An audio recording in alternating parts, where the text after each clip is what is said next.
Welcome to this special conversation where we feature disruptors from across domains.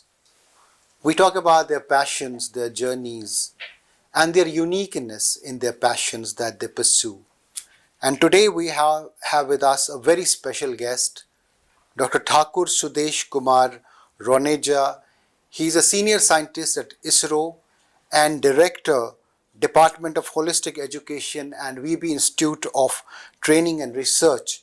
Thank you, Dr. Thakur, for joining us. जी बहुत बहुत आभार आपका इस podcast में बुलाने के लिए और शिक्षा महाकुंभ अभियान जो मेरी जान और शान है उसको एक मंच देने के लिए, उसको अपने बिजनेस वर्ल्ड में स्पेस देने के लिए बहुत बहुत आभार रोहिल जी आपका और आपके दर्शकों का भी. Thank you so much. So, Dr. Thakur, before I start the questions around, the passion that you have for education और ये सारी चीज़ें, उससे पहले मैं जानना चाहता हूँ कि आपकी जर्नी अब तक कैसे रही है. जी.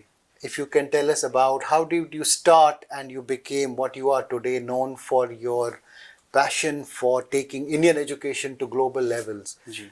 अगर आप थोड़ा इसके बारे में बता दें हमें. जी रोहिल जी, मेरा जो जीवन है वो बहुत ही साधारण तरीके से एक गांव के अंदर व्यतीत हुआ.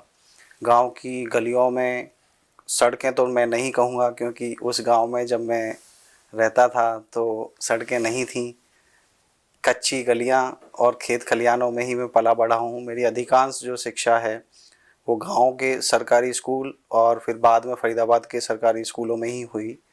उन सरकारी स्कूलों से पढ़कर ही मैं आईआईटी तक पहुंचा. उसके बाद इसरो में साइंटिस्ट भी बना और मैं एक सिंपल लाइन में कहूँगा कि मैं जो देश की अधिकांश जो जनता है, अधिकांश जो आबादी है, उसमें से निकला हुआ एक आम आदमी हूँ. ये तो बहुत ही इंस्पायरिंग कहानी है. हमने तो फिल्मों में ये कहानी देखी, आज तो हम रियल में ऐसे एक बंदे को देख रहे हैं. बस वेरी इंस्पायरिंग. तो लेट मी आस्क यू कि हम जब एजुकेशन की बात करते हैं इंडिया की, तो हमारी सबसे पहले दुनिया की यूनिवर्सिटी थी. हमारे हज़ारों साल पहले एक एजुकेशन का एक कल्चर रहा है. लेकिन आज अगर देखा जाए, कहीं ना कहीं हम इस दौड़ में पीछे रह गए. तो पहले आप बताइए कि क्या वजह रही कि हमारा education system, if we compare for all top west के साथ हम कंपेयर करें, तो क्या कि ये डिफरेंस क्यों आ गई आपके हिसाब से? जी बड़े लंबे समय तक देश आतिताइयों से जूझता रहा. उस संघर्ष के कारण, उस लड़ाई के कारण बड़े लंबे समय तक जो हमारा ध्यान था, जो शिक्षा की तरफ ध्यान था या जो शिक्षा को आगे बढ़ाने की तरफ ध्यान था, वो उतना हो नहीं पाया क्योंकि अधिकांश जो आताताई यहाँ पर इस देश पर आए, उन्होंने सबसे पहले हमारे जो मूलभूत जो ढांचा था, शिक्षा और संस्कृति, उसको आघात करने का प्रयास किया.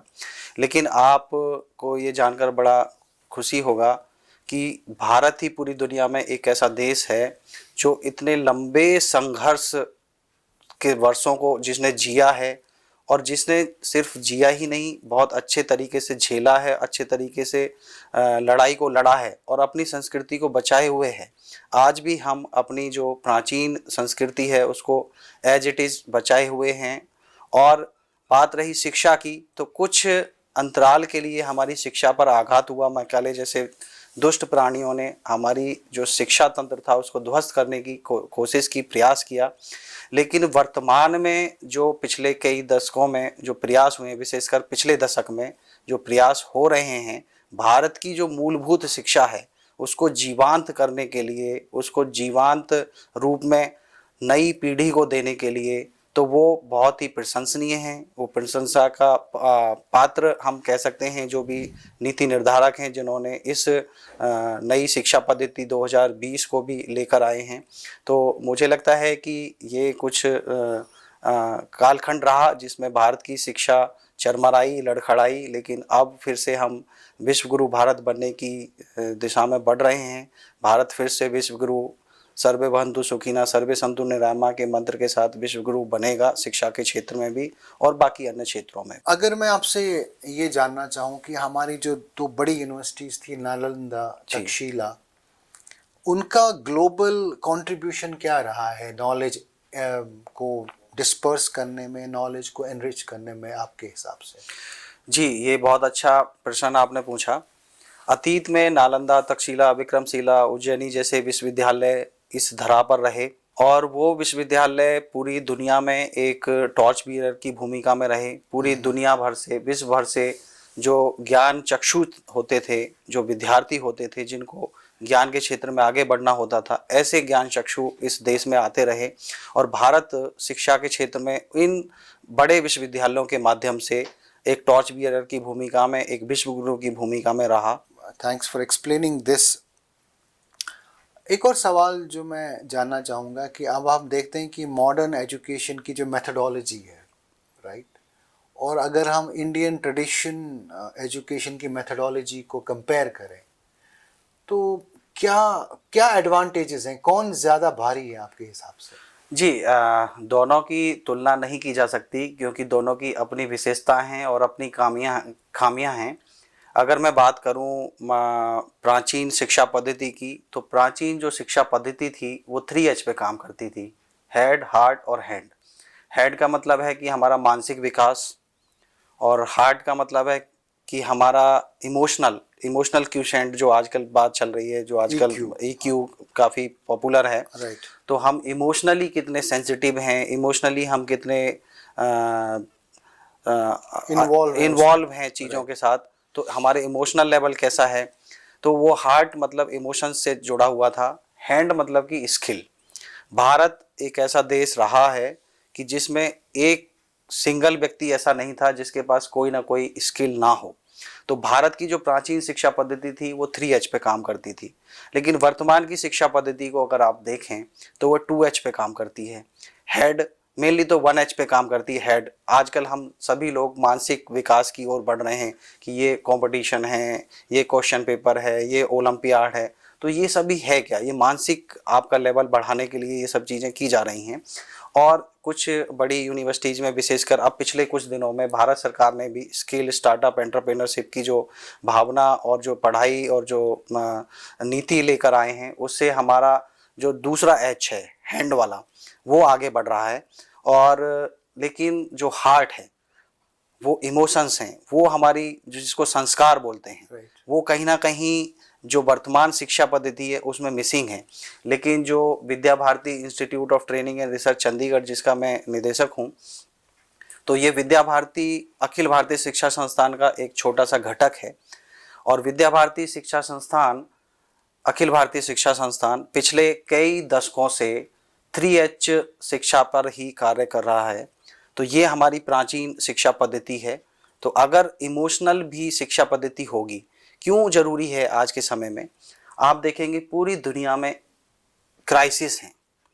क्राइसिस एडल्ट लेवल पर ही नहीं, चाइल्ड लेवल पर ही हैं, स्टूडेंट्स लेवल पर भी हैं। आप देखिए अमेरिका में बड़ी बड़ी यूनिवर्सिटीज़ में, स्कूल्स के अंदर आप देखेंगे कि एक छोटा बच्चा 5-6 क्लास में पढ़ने वाला अपने पिताजी की, माताजी की गन लेके आ जाता है और 10-20-50 लोगों को शूट कर देता है। ये आम बात है। तो कहीं ना कहीं ये जो एच है, थर्ड एच है, वो मिसिंग है वर्तमान शिक्षा पद्धति में। तो दोनों का अगर अमालगमेशन होगा, जो एच वाली फर्स्ट एच है, जो हेड है, वो थोड़ा एक्स्ट्रा हो गया है क्योंकि हम लोग मॉडर्नाइज हो रहे हैं, टेक्नोलॉजी टेक से भी हो गए हैं, आजकल आर्टिफिशियल इंटेलिजेंस आ गया है।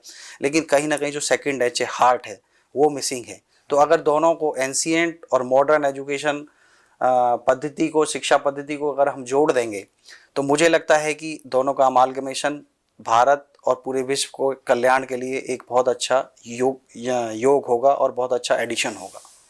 ये आपने एक बहुत सही और एग्जैक्ट आपने इसको डायग्नोज किया कि what is wrong with education system modern, और इसीलिए I think national education policy को हमने लाया। जी जी, इसको, इस गैप को फिल करने के लिए, right, that was the mission of NEP। तो मैं NEP को फोकस में ला के आपसे ये पूछना चाहूँगा कि कितना इफेक्टिव है हमारा NEP जो इसको एड्रेस करना चाहता है और एक coordinated head, hand and heart एक साथ में उसको सिंक्रोनस वे में लेके चलना चाहता है। तो कितना इफेक्टिव है वो? थियोरी में तो बहुत इफेक्टिव है, बट प्रैक्टिकल में हम कहाँ पहुँचे हैं? बिकॉज 2020 से ये कॉन्वर्जेशन चल रहा है, 4 साल हो गए। तो कितना हो गया है इम्प्लीमेंट, क्या खामियां हैं, क्या हो सकता है अच्छा? जी, इसमें दो तीन चीज़ें हैं। एक तो पहला तो आपकी बात सही है कि जो कंसेप्ट है न्यू शिक्षा पद्धति का, नई शिक्षा पद्धति का, नया NEP 2020 का, वो अपने आप में अद्भुत है। एकदम विशेष शिक्षा पद्धति हम सबके सामने आई है। ये अगर आज़ादी के बाद के भारत की बात करें तो ये तीसरी शिक्षा पद्धति है। पहली 1966 में आई, दूसरी 1986 में आई, और ये जो तीसरी शिक्षा पद्धति है ये 2020 में आई। तो ये शिक्षा पद्धति पिछली शिक्षा पद्धतियों की तुलना में अपने आप में सार्वभौमिक है, समग्र शिक्षा की बात करती है। लेकिन आपने जैसे कहा कि ग्राउंड पे क्या रियलिटी है, तो ग्राउंड रियलिटी अभी, क्योंकि भारत का जो ढांचा है, भारत में आप देखेंगे कि फेडरल स्ट्रक्चर है, केंद्र की एक सरकार होती है, राज्य की एक सरकार होती है। तो जो शिक्षा है, शिक्षा राज्य सरकार का दायित्व होता है। केंद्र सरकार एक गाइडलाइंस बनाती है, और विशेषकर जो स्कूली शिक्षा है, स्कूली शिक्षा को केंद्र सरकार गाइडलाइंस बनाती है और राज्य सरकारें उसे इम्प्लीमेंट करती हैं। तो केंद्र सरकार ने तो NEP 2020 लेके आ गई, और जो CBSE के स्कूल्स हैं उनमें इम्प्लीमेंट हो भी रही हैं।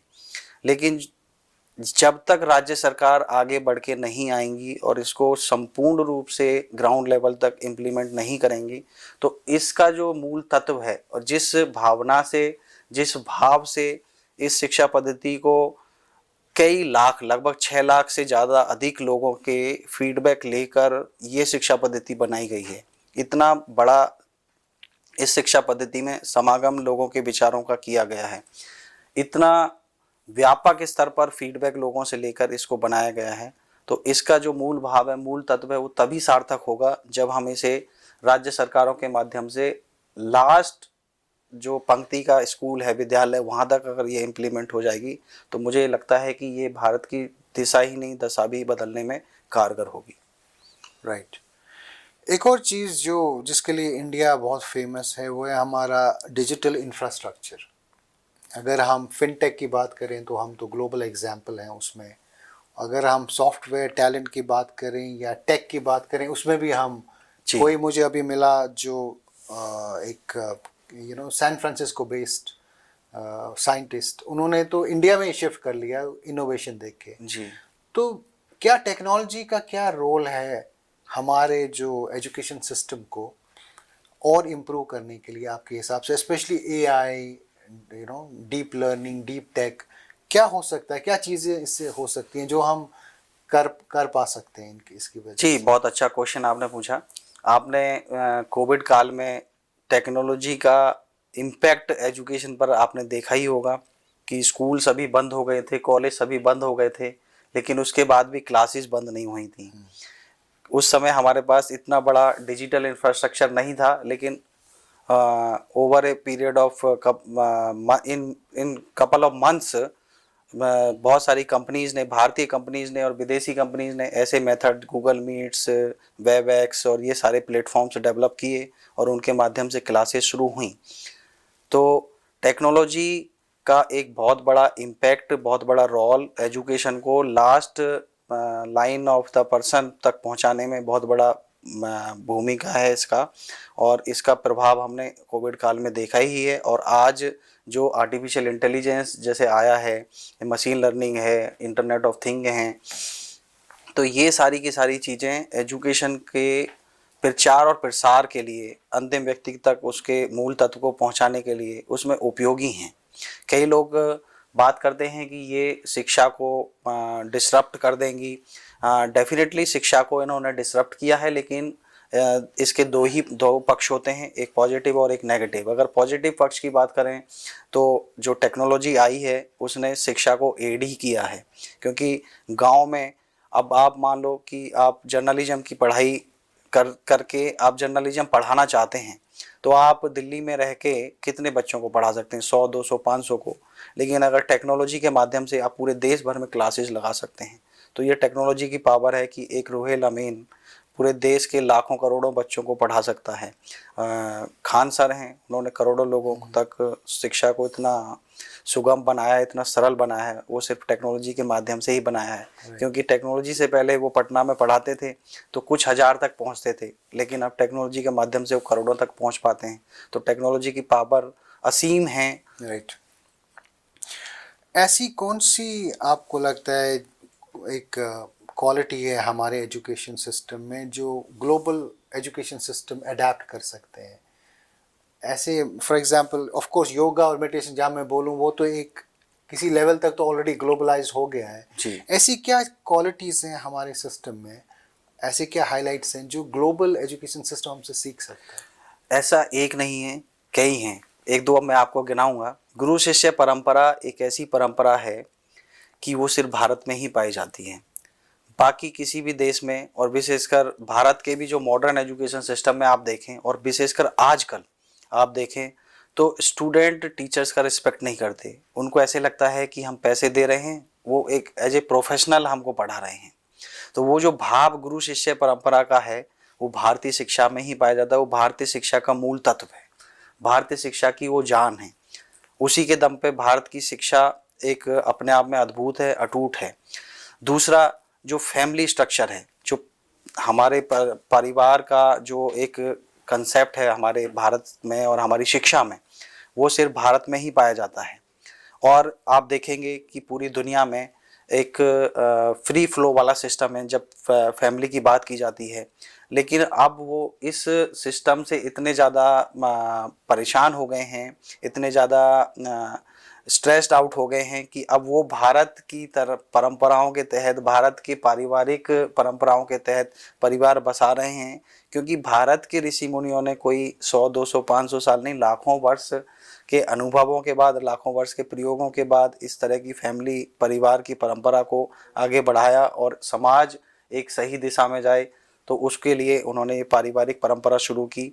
तो ऐसे ये कुछ संस्कार हैं जो सिर्फ भारतीय शिक्षा में ही पाए जाते हैं। और मैंने कहा कि 3H जो हार्ट वाला है, इमोशंस हैं, तो ये परिवार हुआ, गुरु शिष्य परंपरा हुई, ये सभी भावनाएं हैं, इमोशंस हैं, ये प्रोफेशन नहीं है।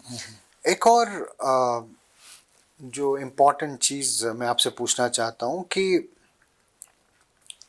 ऐसे क्या 3 चीज़ें हैं हमारी एजुकेशन सिस्टम में जो सबसे बड़े बॉटलनेक्स हैं, सबसे बड़े चैलेंजेस हैं सिस्टम को चेंज ओवरहॉल करने में? आपके हिसाब से क्या वो कुछ ऐसे बिग पॉइंट्स हैं? कई सारी खामियां हैं।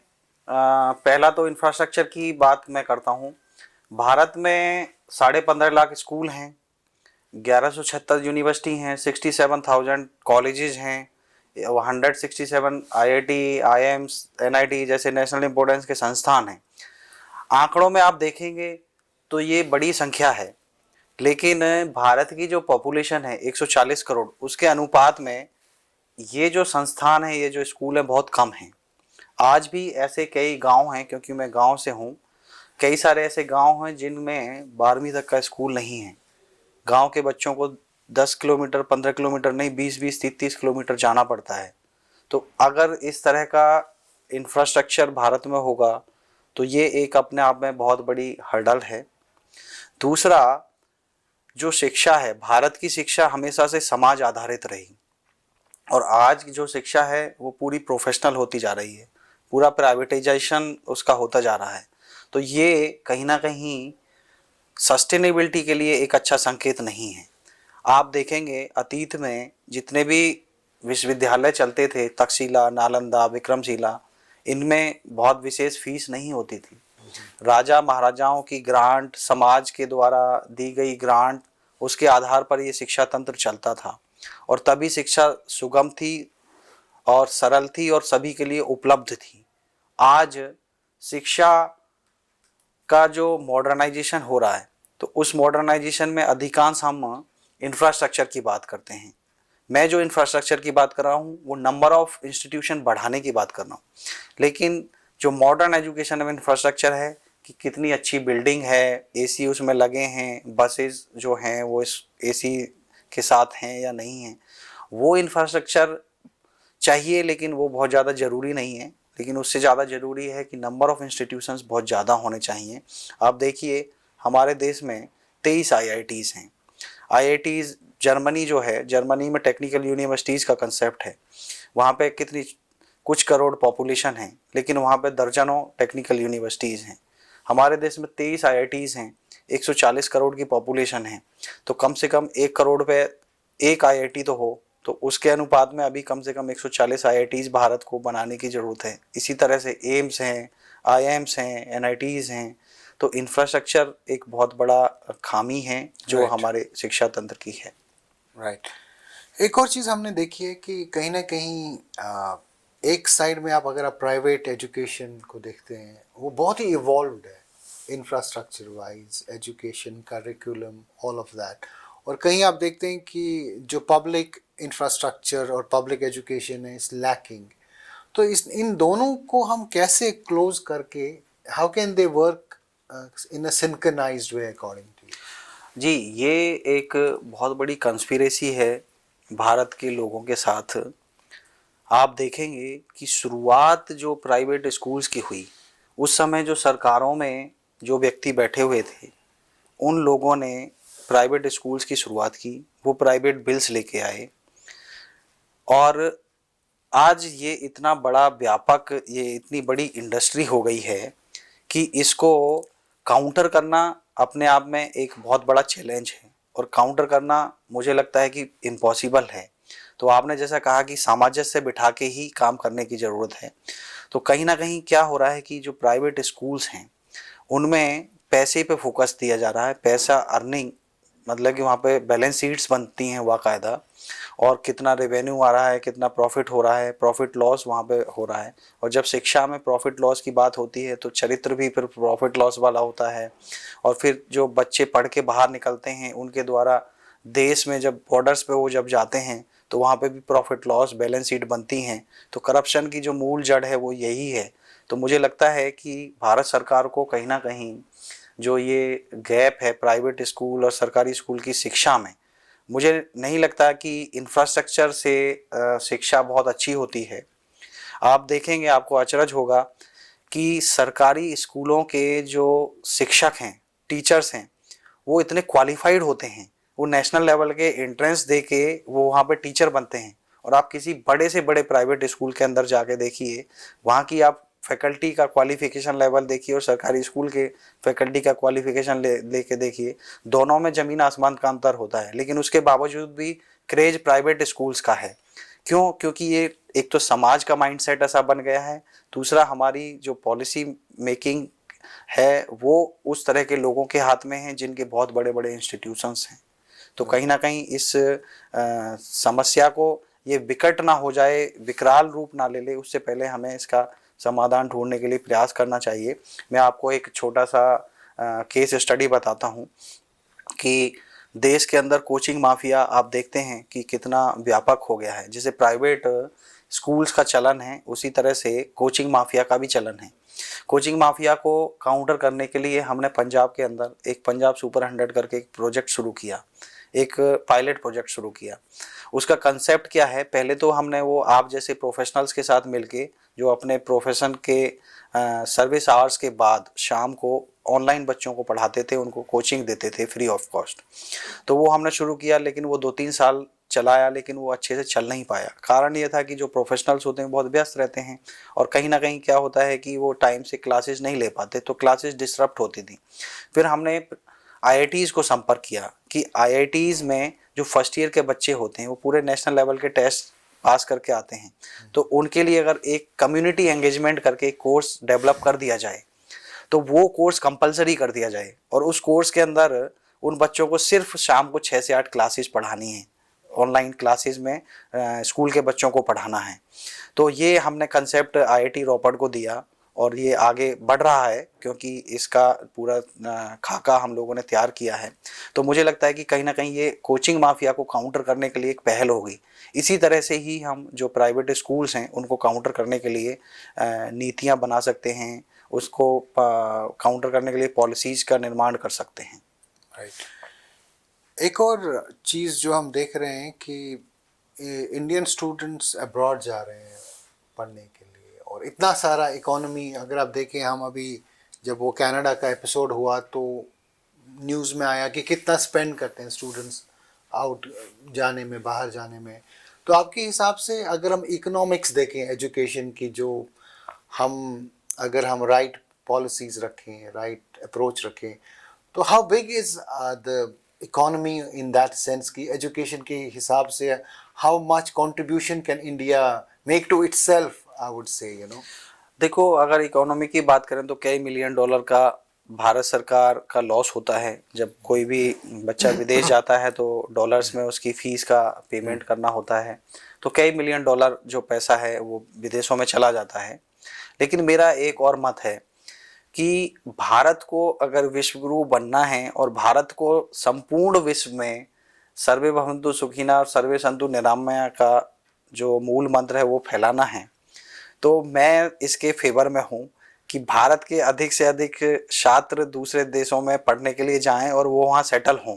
आप कनाडा देखो, कनाडा की डेमोग्राफी भारतीयों ने बदल दी। आप अमेरिका देखो, अमेरिका की डेमोग्राफी भारतीयों ने बदल दी। अब न्यूजीलैंड देखिए, आप ऑस्ट्रेलिया देखिए। तो मैं तो कहूँगा कि अफ्रीकन कंट्रीज़ में भी भारतीयों को जाना चाहिए और वहाँ बचना चाहिए। हम शॉर्ट टर्म में इकोनॉमी की बात करते हैं लेकिन लॉन्ग टर्म के बेनिफिट्स नहीं देखते कि आने वाले टाइम में, अभी आप देखिए कई सारे कंट्रीज़ में भारतीय मूल के लोग प्रधानमंत्री हैं, राष्ट्रपति हैं। तो अगर यही सेम सिस्टम आगे 50 साल तक चलता रहा तो मैं कहता हूँ कि एक दो नहीं, दर्जनों कंट्रीज के जो प्रधानमंत्री राष्ट्रपति होंगे भारतीय मूल के होंगे। मैं आपसे एक और सवाल पूछना चाहूँगा कि जो हमारा एजुकेशन सिस्टम है, क्या वो एम्प्लॉयमेंट ओरिएंटेड है, इसके व्हाट वी सी करेंटली? देखो, जो वर्तमान एजुकेशन सिस्टम है वो एम्प्लॉयमेंट फ्रेंडली नहीं है, उसमें कई सारी खामियां हैं। इसी कारण से ही नई शिक्षा पद्धति भारत में आई। और आप देखेंगे कि जो स्कूल एजुकेशन, हायर एजुकेशन और इंडस्ट्री, इन तीनों के अंदर कोई तालमेल नहीं है। जब स्कूल से बच्चा कॉलेज में जाता है तो आप देखेंगे कि उसको बहुत सारी समस्याओं को फेस करना पड़ता है, उसके सामने बहुत सारी समस्याएं होती हैं। ऐसे ही जब बच्चा हायर एजुकेशन के बाद इंडस्ट्री में जाता है तो इंडस्ट्री के जो मानक हैं, इंडस्ट्री की जो रिक्वायरमेंट है, आवश्यकता है, उसके अनुरूप उसकी शिक्षा दीक्षा होती नहीं है। तो कहीं ना कहीं उसकी फिर से रीट्रेनिंग होती है। और इसमें भी आपको अचरज होगा, पहले कई सारे जो ट्रेनिंग इंस्टीट्यूट्स थे वो यही काम करते थे कि जो बच्चे हायर एजुकेशन के बाद पास आउट होते हैं तो उनकी 6 महीना, साल, 1.5 साल ट्रेनिंग करवाई जाती थी और उनसे बहुत मोटी रकम लेकर उनको प्लेसमेंट का लालच देके आज भी बहुत सारे देश के शहरों में ये व्यवसाय चल रहा है। ये भी अपने आप में एक बड़ा माफिया है। अगर हम यही चीज़ स्कूलों के अंदर कर दें, अपने यूनिवर्सिटीज़ के अंदर कर दें, आपको जानकर बड़ा अच्छा लगेगा कि अभी अटल इनोवेशन मिशन भारत सरकार एक लेके आई है। उस अटल इनोवेशन मिशन के तहत 2 तरह से भारत सरकार काम करती है, अटल टिंकरिंग लैब्स स्कूल एजुकेशन में और सेक्शन 8 कंपनीज हायर एजुकेशन में। तो इन दोनों मोड के तहत प्रयास ये है कि बच्चे स्किल स्टार्टअप के माध्यम से स्किल और के माध्यम से स्टार्टअप और एंटरप्रेन्योरशिप की तरफ बढ़ें। तो ये कुछ प्रयास हैं जो इस खामी को पूरा कर सकते हैं। और मुझे लगता है कि इंडस्ट्रीज़ को थोड़ा आगे आने की ज़रूरत है, उनको ज़्यादा से ज़्यादा इंस्टीट्यूशंस के साथ कोलैबोरेशन करने की ज़रूरत है, उनकी हैंड होल्डिंग करने की ज़रूरत है। कई बार जो इंडस्ट्रीज़ हैं, इंडस्ट्रीज़ के ओनर्स हैं, फाउंडर्स हैं, उनका फोकस सिर्फ और सिर्फ प्रॉफिट और लॉस पर ही रहता है। लेकिन मुझे लगता है कि कहीं ना कहीं उनको जो क्योंकि सेकंड एच मैंने जो बात की आपसे कि इमोशन लेस पढ़ाई उन लोगों ने भी की है, तो अगर उनको भी सेकंड एच की पढ़ाई की शिक्षा दीक्षा होती तो वो भी सेंसिटिव होते सोसाइटी के प्रति, इंस्टीट्यूशंस के प्रति। जैसा मैंने कहा, नालंदा, तक्षशिला, विक्रमशिला, उज्जैनी, इनको फीस के दम पर नहीं चलाया जाता था, इनको समाज के द्वारा चलाया जाता था। समाज में जो धनाढ़ लोग होते थे वो डोनेशंस देते थे, उनके डोनेशन से, उनकी दान राशि से ही इन संस्थानों का संचालन होता था। तो कहीं ना कहीं इस गैप को बढ़ने के लिए इन इंडस्ट्रीज़ के मालिकों को भी आगे आने की ज़रूरत है। राइट। एक और चीज़ जो अक्सर हम सुनते हैं, कि जब आदमी ना इंजीनियर बना, ना डॉक्टर बना, ना कुछ बना, तो वो टीचिंग में आ जाता है। एक आम सी एक धारणा बन गई है, एक आम सा एक ये बन गया है, व्यू पॉइंट बन गया है। क्या ये चेंज हो गया है? ये क्या ये आप चेंज हो सकता है? ये आपने बहुत अच्छा क्वेश्चन पूछा। इस देश का दुर्भाग्य है कि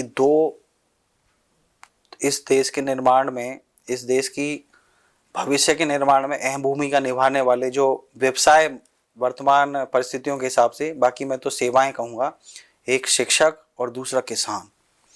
आज स्थिति ऐसी हो गई है कि ऐसा माहौल समाज के अंदर बन गया है कि पढ़ाई का मतलब वाइट कॉलर जॉब, मतलब नौकरी, हमें नौकर बनाया जा रहा है। नौकरी ही, जब नौकरी का महिमा मंडन समाज के अंदर होता है तो उस समाज का सत्यानाश होना तो तय है।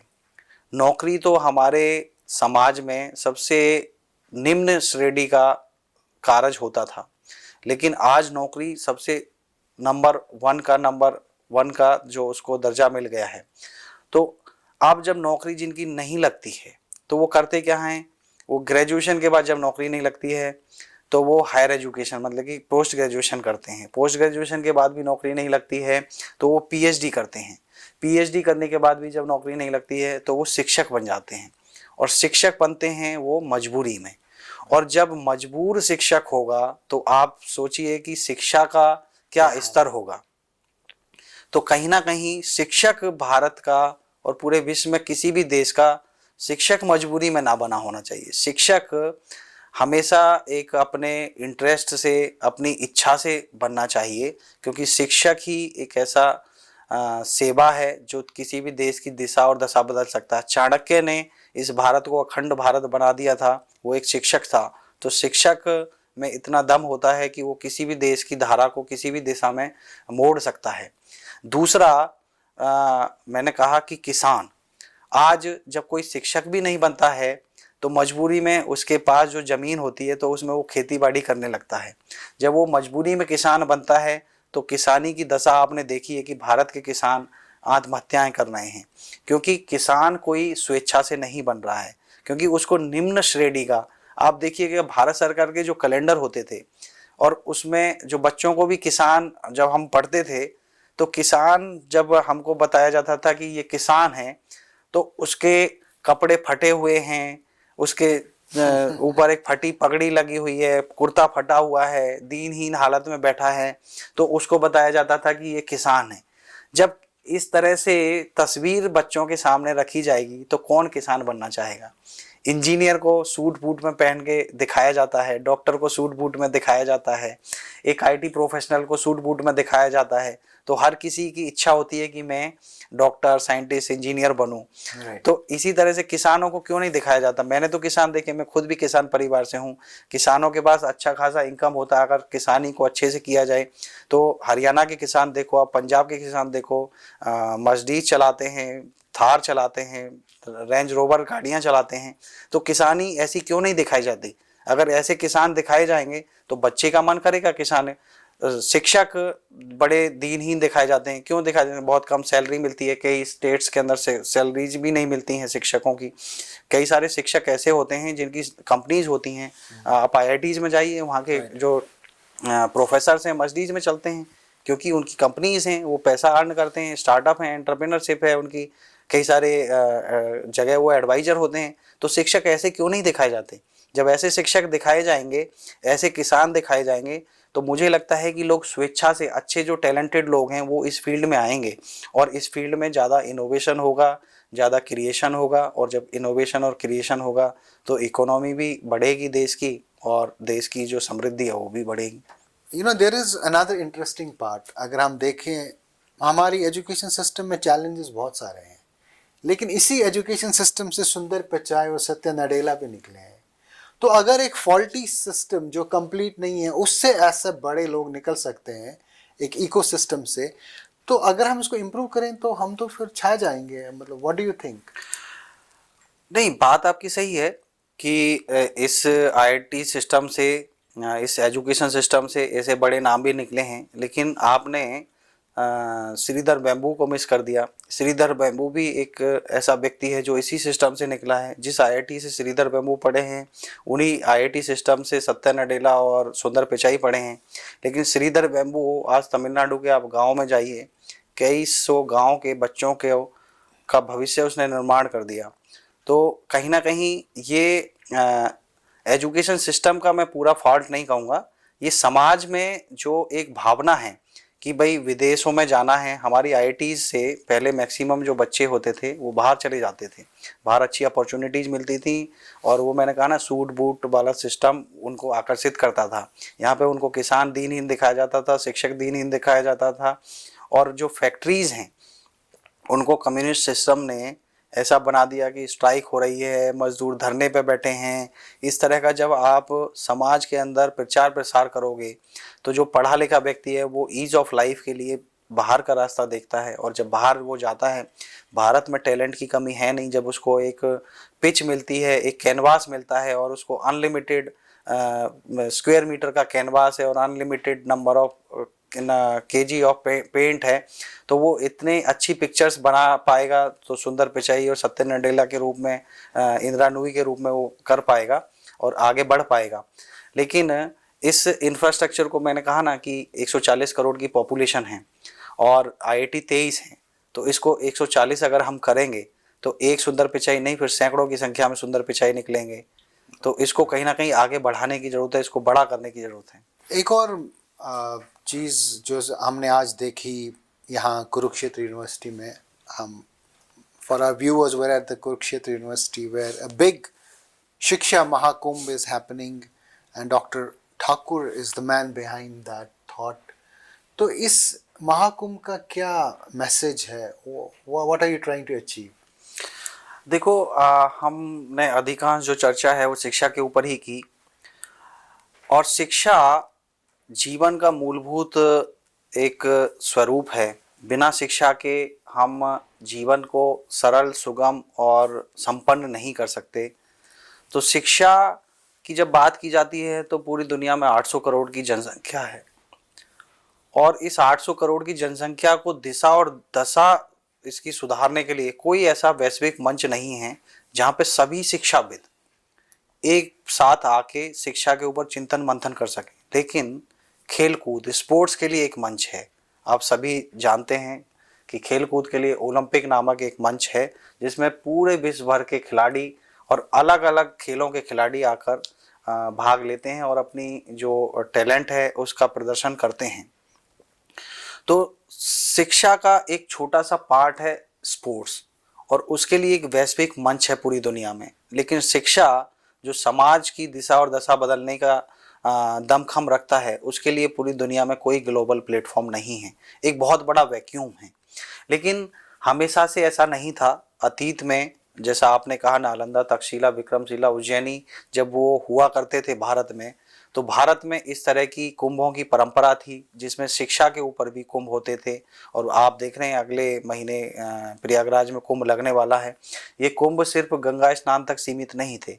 इन कुंभों के अंदर जो अखाड़े होते थे, अखाड़े इज नथिंग बट लेबोरेटरीज, और उन लेबोरेटरीज में वो सूर्य सिद्धांत और इस तरह के भास्कराचार्य, आर्यभट्टा, ये सब लोग उन्हीं गुरुकुलों से, उन्हीं अखाड़ों से, लेबोरेटरी से निकले हुए थे जिन्होंने पूरा एजुकेशन सिस्टम को रिवोल्यूशनाइज किया, साइंटिफिक सिस्टम को रिवोल्यूशनाइज किया। तो ये सारा का सारा सिस्टम अतीत में था। तो वर्तमान में बहुत बड़ा गैप है और अतीत में हमारी परंपरा रही है, उसी परंपरा को आगे बढ़ाते हुए एक दुनिया में एक वैश्विक मंच बने, उस दिशा में ये शिक्षा महाकुंभ का जो निर्माण और क्रिएशन किया गया है, ये उस दिशा में किया गया है। ये काम बहुत कठिन है लेकिन मैं ये नहीं कहूँगा कि इम्पॉसिबल है। अगर इसी तरह से ये कारवा आगे बढ़ता रहा और लोगों का साथ मिलता रहा तो मुझे पूरा विश्वास है कि आने वाले कुछ ही वर्षों में ये एक वैश्विक मंच का स्वरूप ले लेगा। Right. So as a passionate